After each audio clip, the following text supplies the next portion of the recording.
दोस्तों साथियों, आप देख रहे हैं आसिफा के साथ और मैं हूं आसिफा। मैं जो आई थी अपनी फैमिली में, मेरा मिशन ये था कि मुझे अपनी फैमिली को उस जनरेशनल कर्ज से आज़ाद करना था और उसके लिए मुझे मीडिया की लाइन ज्वाइन करनी थी। मुझे सिंगिंग का शौक़ था, मुझे डांसिंग का शौक़ था। मैं हमेशा चाहा कि मैं इस गाने गाऊं या प्रोफेशनली अपनाना चाहती थी, लेकिन मुझे वो करने का मौका नहीं मिला या मेरे अंदर हिम्मत ही नहीं बनी कि मैं कभी अपनी फैमिली में ये बात कह पाती, क्योंकि मुझे मालूम था कि मुझे तो जूते पड़ने, पिटाई लग जानी है इस बात पे। तो मैंने कभी इस चीज़ को नहीं कहा और इसी वजह से, क्योंकि जो मुझे जनरेशन कर्ज मेरे ऊपर आए थे उसको क्लियर करने के लिए मुझे अपनी फैमिली के अगेंस्ट जाना था। मैंने वो भी नहीं किया। फिर मुझे कहा गया कि मेरे पास एक सूरत थी, क्योंकि अगर फैमिली आपको, हम लोग जब हम लोग के सोल कॉन्ट्रैक्ट होते हैं असल में दुनिया में आने से पहले, तो सोल कॉन्ट्रैक्ट में हम सबके कॉन्ट्रैक्ट थे, यानी मेरे अपने पेरेंट्स के, मेरे बहन भाइयों के, सबके, हम सबके मिलकर ये कॉन्ट्रैक्ट थे कि हाँ भाई मैं इनकी फैमिली में, क्योंकि मेरी फैमिली पे जब कर्सेस थे ये मौजूद, मेरी मदर पे थे और मदर से फिर मेरी बड़ी बहन पे आए और बड़ी बहन के बाद वो मुझे लेने थे। सोल कॉन्ट्रैक्ट में यही था, क्योंकि मेरी बड़ी बहन की सोल, ये कहा गया कि उन्होंने उस वक्त उसको लेने से इनकार किया, उनकी सोल ने, कि मैं ये काम नहीं करूँगी। तो फिर मुझे उनकी मदद करने के लिए मैं आगे आई और मैंने अपनी खिदमत को, क्या कहूँ, अपने आप को पेश किया कि ठीक है, मैं ये जिम्मा लेती हूँ, मैं इनकी कर्सेस को, मैं इनकी फैमिली में इनकी बेटी बनकर जाऊंगी और मैं इनको जो हूँ वो इन कर्सेस से आज़ादी दिलाऊंगी। और उसके बाद फिर हमारा कॉन्ट्रैक्ट ये हुआ कि हमने जो है, उन्होंने जो है कर्सेस मेरे ऊपर ट्रांसफ़र होने थे और फिर वो जो है उसके बाद उन्होंने मुझे आज़ादी देनी थी ताकि मैं मीडिया की लाइन में जा सकूं।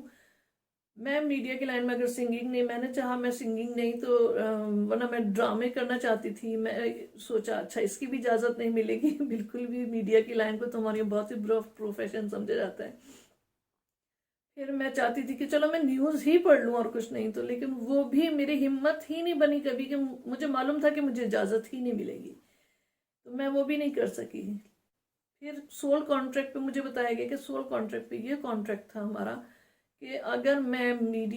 मुझे ये चीज़ें इजाज़त ना मिली तो उस सूरत में मुझे, क्योंकि जनरेशन कर्स मेरे ऊपर थे, उनको मुझे रिलीज़ करना था, अपने ऊपर से हटाना था, उतारना था, ताकि मैं अपने आप को प्रोटेक्ट कर पाती। मुझे उस घर को छोड़ना था फिर, लेकिन क्योंकि मैं जो सोल लेवल पे जो मैं एनर्जी हूँ, वो एनर्जी, मुझे कहा गया कि मैं एक एम्प्रेस एनर्जी हूँ। मेरी एनर्जी जो है बहुत ज़्यादा नर्चर है, बहुत ज़्यादा लविंग केयरिंग एनर्जी है। मैं कभी भी, मैंने अपने रिश्तों को बहुत ज़्यादा चाहा, बहुत ज़्यादा, और कभी उनको छोड़ने का सोच नहीं पाई। लेकिन वो सब जो भी हुआ, और उसकी वजह से मेरी फैमिली ने, जब हम सोल लेवल पे जब काम नहीं कर पाते हैं तो हमारी रिश्ते, क्योंकि एक ये भी कहा गया है कि जब आप रिश्तों को हद से ज़्यादा चाहते हो तो वो रिश्ते आपके साथ बेवफा हो जाते हैं। मैं नहीं जानती, एक मेरे साथ होता है अचानक कि मुझे कुछ भी ख्याल आता है और कोई ना कोई जुमला, कोई ना कोई वर्ड मुझे एक अचानक से आता है। तो एक दिन मेरे मसीह आया कि प्यार एक ऐसा मीठा जहर है कि अगर वो ज़्यादा दे दिया जाए तो वो रिश्ते को खा जाता है। उस दिन मैंने सोचा कि मुझे ये कहा भी गया था, देखो ये इशारा भी मिला मुझे कि मैं स्टिल वही कुछ कर रही थी, क्योंकि जब तक मुझे कहा गया था कि मैं अपनी फैमिली में जिक्र करूं कि मुझे जो है आपने मेरे साथ ऐसा किया, मुझे, मेरे ऊपर ब्लैक मैजिक करे गए, मेरे साथ ये सब हुआ है, जिसको मेरी फैमिली ने फिर एक्सेप्ट नहीं किया। और वो भी शायद इसी वजह से करवाया गया क्योंकि मुझे अपनी अनमेरिड लाइफ में अपने घर को छोड़ना था। और हुआ ये कि जब मैं छोड़ नहीं पाई तो वो अब मुझे इसलिए सब करने को कहा गया क्योंकि मुझे अब ये कहा गया कि मुझे अपनी फैमिली को अब छोड़ना है। और यानी इतने साल जो मैंने मुसीबतें अपनी ज़िंदगी में झेली, मुसीबतों के या परेशानियों के, बीमारियों के मेरे ऊपर लगातार सर्किल चले, पैटर्न, यानी एक के बाद एक के बाद एक मेरे ऊपर, ये कह सकती हूँ पूरी जिंदगी में तीन तीन बार तो आए ही आए हैं ये सब कुछ प्रॉब्लम्स, यानी लगातार उसी तरह की मुसीबतें, लगातार उसी तरह की परेशानी। तो मैं कहती थी बार बार कि अभी ये फिर वापस ऐसा हो गया, फिर ऐसा हो गया, क्योंकि वो मुझे बार बार